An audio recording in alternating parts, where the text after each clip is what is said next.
Hi எல்லாருக்கும் வணக்கம். இன்றைக்கி வந்து நல்ல சூப்பரான மீன் பிரியாணி எப்படி செய்கிறதுன்னு சொல்லி இந்த வீடியோவில் பார்ப்போம். அதுக்காக வந்து நான் மீன் எடுத்துருக்கிறேன். இது வந்து ஒராத்தே மீன். அந்த மீனை வந்து க்ளீன் பண்ணி எடுத்து வச்சுருக்கிறேன். இப்போ இந்த மீனை வந்து நாங்கள் மசாலாக்கள் எல்லாம் போட்டு நல்லா பிரட்டிட்டு ஊற வைக்க வேணும். இப்போ பார்த்தீங்கன்னு சொன்னால் இந்த மீனுக்குள்ளே வந்து தேவையான அளவு உப்பு, மற்றது வந்து 1½ கரண்டி மிளகாய்த்தூள், அதோட வந்து ஒரு 1/4 கரண்டி வந்து மஞ்சள் தூள், மற்றது வந்து இஞ்சி பூண்டு பேஸ்ட்டும் வந்து சேர்த்துக்கொள்கிறேன். அதோட வந்து கொஞ்சமாக ஒலிவ் ஆயில் வந்து சேர்த்துருக்கிறேன். நீங்கள் வந்து எண்ணெய் வேணுமென்றாலும் சேர்த்துக்கொள்ளலாம். எண்ணெய் வந்து என்னதுக்காண்டி சேர்க்கிறேன்னு சொன்னால், நாங்கள் போட்டிருக்கிற இந்த மசாலா வந்து எண்ணெயில் போட்டு பொரிக்கைக்குள்ளே வந்து பிரிஞ்சு போகாமல் இருக்கிறதுக்காக தான் வந்து நாங்கள் எண்ணெய் சேர்க்கிறது. எல்லாத்தையும் வந்து இப்போ நல்ல வடிவாக வந்து பிரட்டி எடுத்துக்கொள்ளுவோம். எல்லா மீன் துண்டுகள்லையும் படுற மாதிரி இந்த மசாலாக்களை வந்து நாங்கள் பிரட்டி எடுத்துக்கொள்ளணும். நான் செய்கிற மாதிரி ஒவ்வொரு துண்டுகளாக வந்து எடுத்து இந்த மாதிரி வடிவாக பிரட்டி எடுத்துக்கொள்ளுங்க. இப்போ பார்த்தீங்கன்னு சொன்னால் மீன் எல்லாத்தையும் நல்ல வடிவாக பிரட்டி எடுத்தாச்சுது. இதை கொண்டு போய் இப்போ நான் ஃப்ரிட்ஜில் வைக்க போகிறேன். 1 hour later. பார்த்தீங்கன்னா நான் வந்து பிரியாணி செய்கிறதுக்கு தேவையான எல்லாமே வந்து எடுத்து வச்சுருக்கிறேன். வெங்காயம், தக்காளி அது எல்லாமே வந்து வெட்டி வச்சுருக்கிறேன். இது பார்த்தீங்கன்னு சொன்னால் பெரிய வெங்காயத்தை வந்து நீளமாக வெட்டிட்டு அதை வந்து எண்ணெயில் பொரித்து எடுத்து வச்சுருக்கிறேன். அதோட கொஞ்சம் கறிவேப்பிலையும் வந்து பொரித்து வச்சுருக்கிறேன். இது வந்து இஞ்சி பூண்டு பேஸ்ட், அதுக்கப்புறம் பார்த்தீங்கன்னு சொன்னால் பிரியாணி மசாலா, மிளகாய்த்தூள், மஞ்சள் தூள், மற்றது வந்து கொத்தமல்லி தூள் வந்து எடுத்து வச்சுருக்கிறேன். அதோட வந்து பிரியாணியில் மற்றது கருவேப்பிலை, கிராம்பு எடுத்து வச்சுருக்கிறேன். இது இந்த அளவுகள் எல்லாமே வந்து நான் கீழே டிஸ்கிரிப்ஷனில் வந்து கொடுத்துருக்குறேன். நீங்கள் வந்து செக் பண்ணி பாருங்க. இப்போ வந்து நாங்கள் ஏற்கனவே ஊற வச்ச அந்த மீன் இருக்குது தானே, அதை வந்து எண்ணெயில் பொரித்து எடுத்துக்கொள்ளுவோம்.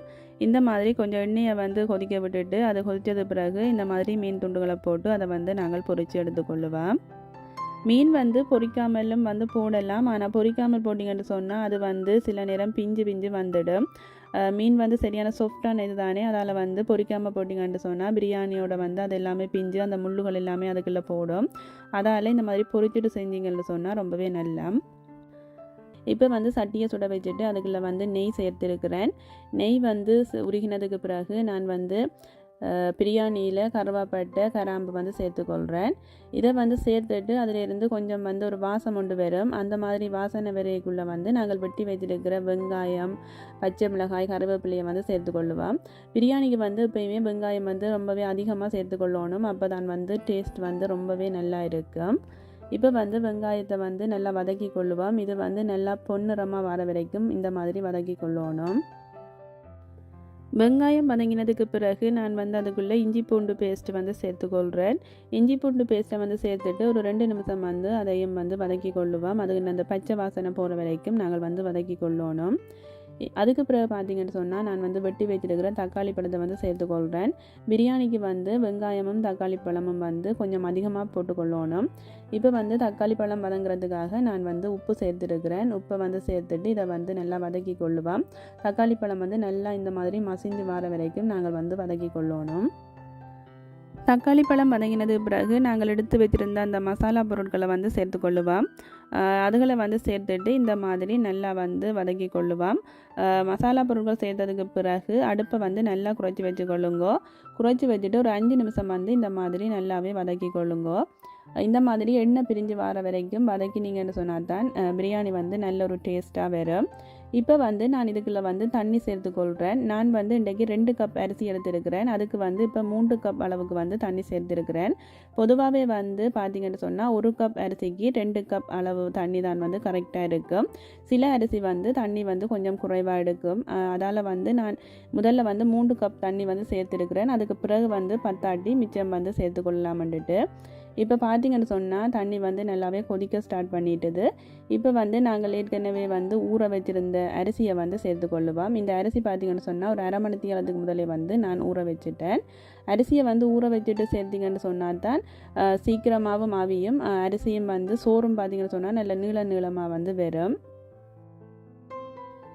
அரிசி போட்டு ஒரு 5 நிமிஷத்தால் வந்து திறந்து பார்த்தா நல்லாவே வந்து அவிஞ்சு வந்திருக்குது. ஒரு அரைவாசிக்கு வந்து அவிஞ்சிட்டுது. பார்த்தீங்கன்னு சொன்னால் தண்ணி வந்து காணாது. அதால் வந்து திரும்பவும் வந்து நான் வந்து தண்ணி சேர்த்துக்கொள்கிறேன். இப்போ வந்து 1 கப் வந்து தண்ணி சேர்த்துக்கொள்கிறேன். முதல்ல வந்து 3 கப் சேர்த்துனான். இப்போ வந்து 1 கப் மொத்தமாக வந்து 4 கப் வந்து சேர்த்துருக்கிறேன். அதோட வந்து கொஞ்சமாக வந்து உப்பும் வந்து சேர்த்துருக்கிறேன். உப்பையும் வந்து சேர்த்துட்டு இதை வந்து இந்த மாதிரி வந்து கலந்து விட்டுட்டு திரும்பவும் வந்து மூடி இதை அவிய விடுவோம். அடுப்பை வந்து நல்லாவே குறைச்சி வச்சுக்கொள்ளுங்க, இல்லைன்னு சொன்னால் அடி பிடிச்சிடும். இப்போ பார்த்தீங்கன்னு சொன்னால் அரிசி வந்து ஒரு 3/4 வாசிக்கும் கொஞ்சம் அதிகமாக வந்து அவிஞ்சிட்டுது. இன்னும் வந்து ஒரு கொஞ்சம் அவிகிறதுக்கு இருக்குது. இப்போ வந்து நான் என்ன செய்ய போகிறேன்னு சொன்னால் இந்த சட்டியை வந்து அப்படியே தூக்கி அங்கால வச்சுட்டு இந்த அடுப்பில் வந்து இன்னும் ஒரு சட்டி வந்து வைக்க போகிறேன். இப்போ வந்து இந்த சட்டியை வந்து சூடாக்கிட்டு அதுக்குள்ளே வந்து கொஞ்சமாக வந்து நெய் சேர்த்துக்கொள்கிறேன். நெய் வந்து என்னத்துக்காண்டி சேர்க்குறேன்னு சொன்னால் அந்த சோறு வந்து அடிப்பிடிக்காமல் இருக்கிறதுக்காக வந்து கொஞ்சமாக சேர்த்துருக்குறேன். இப்போ பார்த்தீங்கன்னு சொன்னால் நாங்கள் செய்து வச்சுருக்கிற அந்த பிரியாணி இருக்குது தானே, அதில் வந்து 3ஆக பிரித்து ஒரு பகுதியை வந்து முதல்ல இந்த மாதிரி ஒரு லேயராக போட்டுக்கொள்ளுவோம். அதுக்கு மேலே வந்து நாங்கள் பொரித்து வச்சுருக்கிற அந்த வெங்காயத்தையும் வந்து கொஞ்சமாக தூவிக்கொள்ளுவோம். அதுக்கு மேலே நாங்கள் வந்து பொரித்து வச்சுருந்த அந்த மீன் துண்டுகள் இருக்குது தானே, அதில் அரைவாசியை வந்து இந்த மாதிரி அடுக்கிட்டு திரும்பவும் வந்து மிச்சம் இருக்கிற சோறை வந்து நாங்கள் இந்த மாதிரி இன்னொரு லேயராக வந்து போட்டுக்கொள்ளுவோம். அரைவாசியை வந்து இந்த மாதிரி போட்டுக்கொள்ளுவோம். போட்டுட்டு திரும்பவும் அதே போல் பொரித்து வச்சுருக்கிற வெங்காயத்தை வந்து தூவிட்டு மிச்சம் இருக்கிற மீன் துண்டுகளையும் வந்து அடுக்கி கொள்ளுங்க.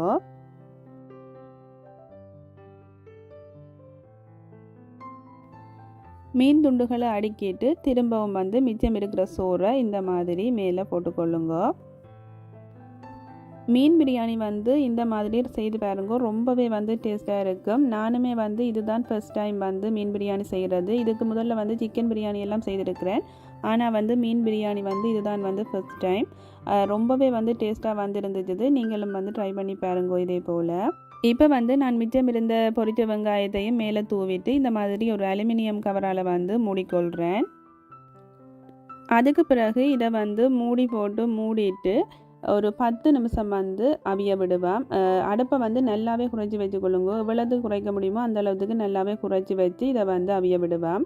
இப்போ பார்த்தீங்கன்னு சொன்னால் ஒரு 10 நிமிஷம் வந்து அவிய விட்டுட்டு நான் வந்து அடுப்பை ஆஃப் பண்ணிட்டேன். இப்போ வந்து நான் மூடி எதுவுமே திறக்கல. ஒரு 10 நிமிஷத்துக்கு பிறகு நான் வந்து ஓப்பன் பண்ணி பார்க்குறேன். பிரியாணி வந்து ரொம்பவே சூப்பராக வந்திருந்துச்சு. நாங்கள் விட்ட தண்ணி எல்லாமே நல்ல கரெக்டான அளவுக்கு இருந்திருக்குது. குழையாமல் நல்ல உதிரி உதிரியாக வந்து பிரியாணி வந்திருக்குது. பிரியாணியை வந்து நாங்கள் கிளறைக்குள்ளே வந்து கரண்டியை வச்சு அப்படியே கிளறினீங்கன்னு சொன்னால் மீன்கள் எல்லாமே உடைஞ்சிடும். மெதுவாக வந்து சைட் பக்கத்தால் இந்த மாதிரி கிளறி விட்டுக்கொள்ளுங்க.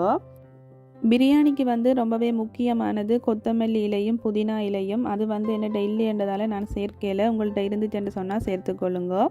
இப்போ பார்த்தீங்கன்னு சொன்னால் பிரியாணி சூப்பராக வந்துருந்துச்சு. மீன் துண்டுகள் எல்லாம் அப்படியே நல்ல முழுசாக இருக்குது. நாங்கள் வந்து பொரித்து போட்டதால் அந்த மீனின் ஸ்மெல் எதுவுமே இல்லை. ரொம்பவே வந்து ஒரு டேஸ்டியான பிரியாணி வந்து ரெடி ஆகிட்டுது. இந்த வீடியோ உங்களுக்கு பிடிச்சிருக்குமென்னு நினைக்கிறேன். பிடிச்சிருந்துச்சுன்னு சொன்னால் லைக் பண்ணி ஷேர் பண்ணி விடுங்க. நீங்களும் இந்த ஃபிஷ் பிரியாணியை வந்து கண்டிப்பாக ட்ரை பண்ணி பாருங்க. ரொம்பவே டேஸ்ட்டாக இருக்கும். மீண்டும் வேறு ஒரு இன்ட்ரெஸ்டிங்கான வீடியோவில் வந்து உங்களை சந்திக்கிறேன். பாய் பாய்.